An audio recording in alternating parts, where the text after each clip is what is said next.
Hey guys, it's Melissa here. Today I wanted to talk to you guys about being open to how things show up in your life. I think too often we get stuck in our own heads and our egos get in the way, and when we pray even, we tell the universe that things have to show up a certain way for us. And I know I've definitely been guilty of this in the past. But what we're not realizing is that when we do that, we're limiting the universe. We could have so many more blessings and so much more abundance if we were just open to how the universe chose to bring it to us. When we say it has to be this way or it has to be that way, we're putting limits on what the universe can do for us. The universe can bring us things in magical ways, and we don't really have to understand how it came to us or why it came to us. We just have to be open to the fact that it can come to us. And one of the things that made me want to talk to you about this there's two reasons. Number one, when I did a little meditation asking what I should talk about, that's what came across was letting go of control and not having control over how the outcome of a situation will happen or how something will come to us, letting go of the control.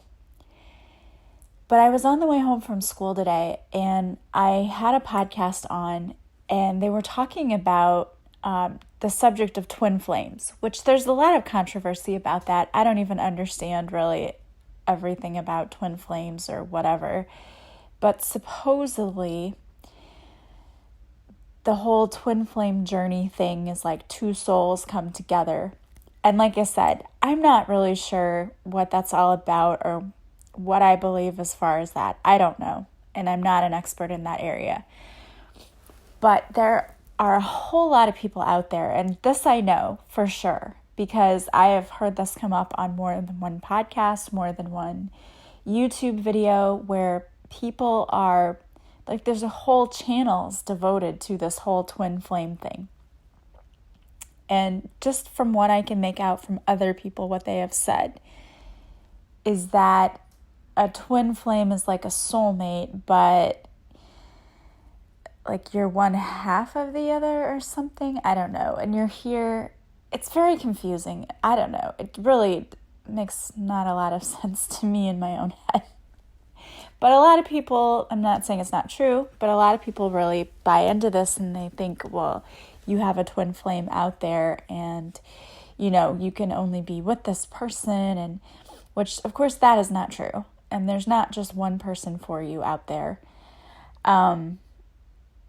We all have soulmates who come to us on our paths to teach us lessons. And I believe that what they're trying to say is this twin flame is sort of that same thing, except I guess there's a much deeper connection and they're like your shadow side, I guess. And they're supposed to be teaching you what you need to change within yourself, and they cause a huge transformation in you. But then there's a whole thing about there's a runner and a chaser, and I don't know, you can look this up. This like made my head spin. But the reason I bring it up is this, because I was listening to this podcast today as my head is spinning like, what the heck are they talking about?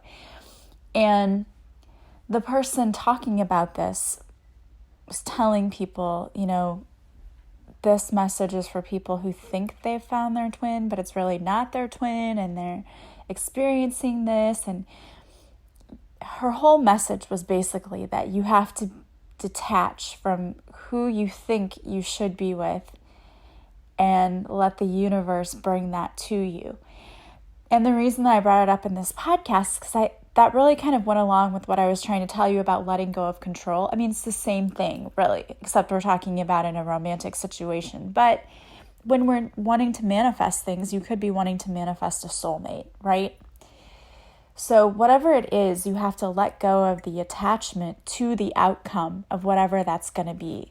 Like, know what it is that you would like to receive, but don't get so bogged down in how it has to show up for you, because it's when we do that we end up blocking our own abundance, because we're so fixated on it has to come to me in this way and at this time.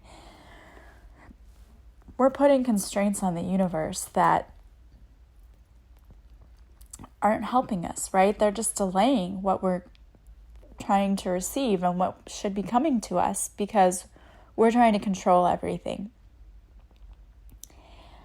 I sort of think about it like, I don't know why this just popped into my head, but when I was in college, we had to study Goethe, and one of the things we had to do was read his poetry, and there was this poem about a flower, and this man was so in love with this beautiful flower and how beautiful it was, but he couldn't just let it go and be in nature and just enjoy the flower and its beauty in nature, right? He couldn't just let it be free.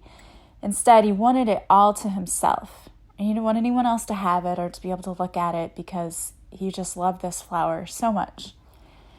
So he picks the flower and he ends up ultimately killing the flower, destroying it, because when he touches the petals, they're so delicate and frail, they all fall off. So he kills the thing he loves because he doesn't want anyone else to have it. And he's being selfish with it. And that makes me think of love in a lot of ways, because there are a lot of people out there who feel like they have to control everything in their life, including their partner or including who comes in and shows up. And when you do that, it's like the story with the flower. You kill that thing, right? You kill the notion of love coming in or of abundance coming in because you're trying to control it so much that you're actually keeping it from thriving. If that makes sense. I don't know if, when I go to tell a story, sometimes I feel like that made sense in my head. Did it make sense to you? I'm not really sure. But my point is this: when we try to control the things about our lives that ultimately, a lot of times we don't have a lot of control over, we end up causing the things we don't want to happen because we're trying so hard to control things. Instead of being able to save that beautiful flower and be able to enjoy that flower for a season, we don't even have the flower for a day because we tried to control what happened with that flower and ended up killing it, destroying its beauty. Are there things in your life that you are trying too hard to control? This message has come up a few times in the past couple of days, so I feel like somebody needs to hear this. What is it you need to let go of control of today? Are you trying to control other people? Because I'm here to tell you that that's not going to work. And I'm here to tell you that if you try to control someone in a situation, you're going to have the opposite effect. It is our natural instinct to want to fight back, like to rail away from someone trying to control us. No one wants to be controlled by anyone else. So are you trying to control others around you? Are you trying to control what comes into your life? What are you trying to control today? And are you really seeing the outcome that you wanted in doing what you're doing? Because I would imagine if you would take a step back and actually look at what's happening, you would realize that you're not controlling anything except that you're blocking your own abundance. Probably not seeing the results you wanted to see. This is a tough lesson. It's really tough. I know in past relationships that I've been on both ends of this. I've been on the receiving end of someone who tried to control everything I did. And I've also been in a situation where maybe I tried to control what someone else did. And what I've learned is that I hated being in the situation where someone was trying to control me. And when I tried to gain balance back in a relationship by trying to gain control over what the other person did, that sabotaged that relationship. What I needed to realize is that I needed to take care of myself. And if there wasn't balance in the relationship, that what it was telling me was that I needed to get out of it and to stick up for myself. I can't change the other person, but I can change myself. I can't make the other person do their fair share, but I can take myself out of the equation and find someone who will do their fair share. So it's really a lot easier than we're making it. When you are trying to control everything you do, you are not in the flow of the universe. You are not in the universal flow of energy. You are fighting against it. And what you're doing is blocking your abundance. And you'll know when you're not in the flow because it feels so heavy and it feels difficult and everything is a struggle. When you learn how to get in the flow, you let go of the need to control people and situations, and you learn that it's really only about controlling yourself and how you react to people and situations, putting your intentions out there and knowing that it doesn't matter how they come to you. It only matters that you put them out there, you're moving your feet, you're doing your part, but you're not trying to control what the universe brings you. Remember that whenever you pray, it should always be this or better. And that's what the lady said today on the podcast when people were asking about their twin flame or their soulmate. And they said, well, I just keep praying for this person. And she said, well, then you're probably blocking your own self from, being with the right person, because do you really want to be with somebody who hasn't changed? Like, if it didn't work out for you and you're not together, do you really want to be with someone who hasn't changed? And I'm a firm believer that anyone can change. I believe people can change. Absolutely. But I don't think that you should assume people have. I think they have to prove it. I think that anyone can change, but if they come back to you telling you they have, words are just words. There has to be action behind it. And that's what she said too. She's like, oh, if they came back and they've learned their lessons and they've changed and they've evolved and they've grown spiritually, sure, great. And that's true. People can change. They can come back and be different, but they have to prove it. And so it's fine to pray because there's a certain person that you kind of want or you think you might want, but don't limit yourself to just that person. You need to pray this or better. Because it's possible that you're so short-sighted, you're only seeing what's in front of you, and you don't realize that there's someone right behind that person who is way better. Because all you can think about is that person. And that's not for everyone. That's just a message for a few people. But, for others, maybe it's an opportunity, a business opportunity, and you're so focused on this one opportunity, and maybe there's a better one behind it. So always pray this or better and learn how to give up control. Because what I've learned is really oftentimes we're not in control as much as we want to believe we are. There's already a journey planned out for us. And our soul already knows that journey, but our human brains don't. And that's where we get in trouble, because we have free will and our brains decide to step in and take us off course.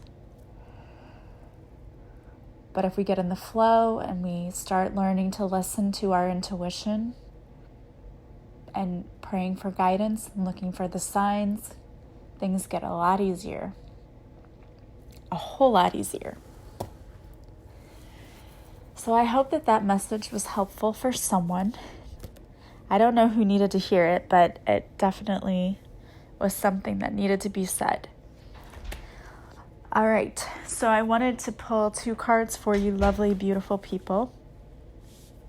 I decided to use my Crazy Sexy Love Notes deck by Chris Carr. That was the deck I was feeling today. And 2 cards popped out. The first one says, say you're sorry. Are you carrying around regret? Is there a relationship that needs healing, but you just don't know what to say? Simply give your pride a rest and start with, I'm sorry. Take responsibility and acknowledge your role in the situation. Apologize for them and for you. Then let it go and be very proud of yourself. Making amends isn't easy, but it's a huge leap forward on your spiritual path. Bravo.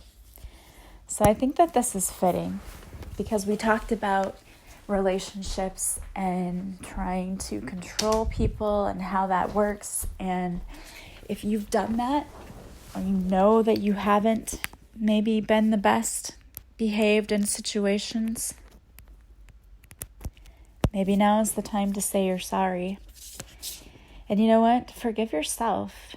Most people, when they think about forgiveness, they think they have to forgive everyone else. And while you do, they overlook that they might be the ones they need to forgive the most.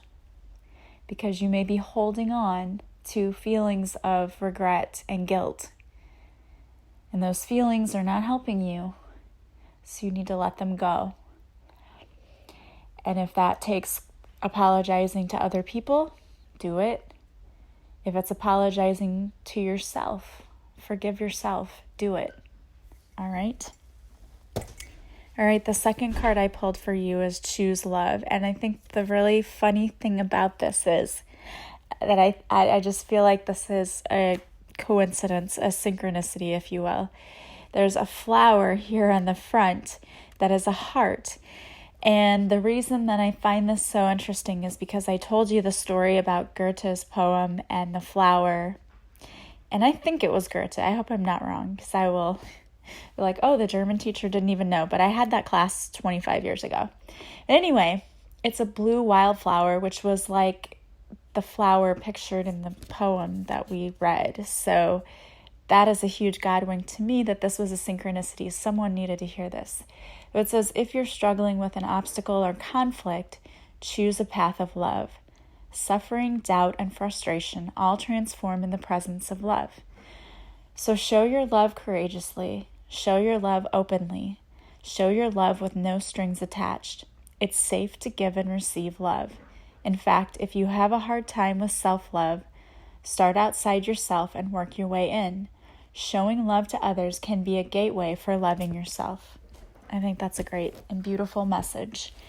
And a great segue into my 5-day self-love challenge. If you have not been on my Facebook page, Reiki with Melissa, I have a 5-day self-love challenge there. When you sign up, all you have to do is put in your email, and you will receive an email a day from me for 5 days. Each email has a different tool to help you learn how to love yourself more, to work on that self-love, to help eliminate self-doubt and critical self-talk. The first email contains a meditation to help you clear your chakras, especially your heart chakra and your solar plexus chakra. The second day comes with an EFT tapping that I designed to help you get rid of the self-doubt. The third day is all about nourishing your body from within. The fourth day has to do with an I am mantra to replace that negative self-talk. And the fifth day is all about setting healthy boundaries. And if you've ever wondered if my program, my online class, A Purposeful Pilgrimage, would be good for you, this is just a little tiny taste of what it's like. The program goes much more in depth and with way more topics, but this is just a little appetizer so that you get a taste of what that course is like. But I thought that it would be awesome to do this challenge because who doesn't need to love themselves more?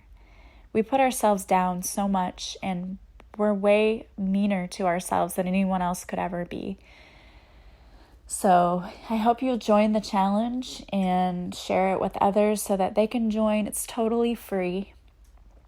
And it's just my way of giving you guys a little gift, giving back to you for being loyal listeners and following me. I just love and appreciate you guys so much. So if you want to work with me, you can purchase a Reiki session with me. I have 60 and 90-minute sessions. You can book a one-on-one coaching session with me if you're feeling like you've just gotten off track and you're kind of stuck in life and you're not really sure what to do next. Book a session with me. I have 60 minutes or 90 minutes. You can book a reading with me if you want an intuitive card reading, if you are feeling like you're stuck in some area of your life and you'd like a little guidance, or if you just want a general read. You can book a session with me. I have 30 minutes and an hour. And I also have, you can ask one question on Instant Go too, if you want to check that out. That's all on my website. My course is on there as well. Thank you guys for listening. If you like this podcast, please share it with others. Please leave stars and reviews so other people can find my podcast easier. Continue being the beautiful lights that you are for others. And I will talk to you guys again soon. Love you all. Bye.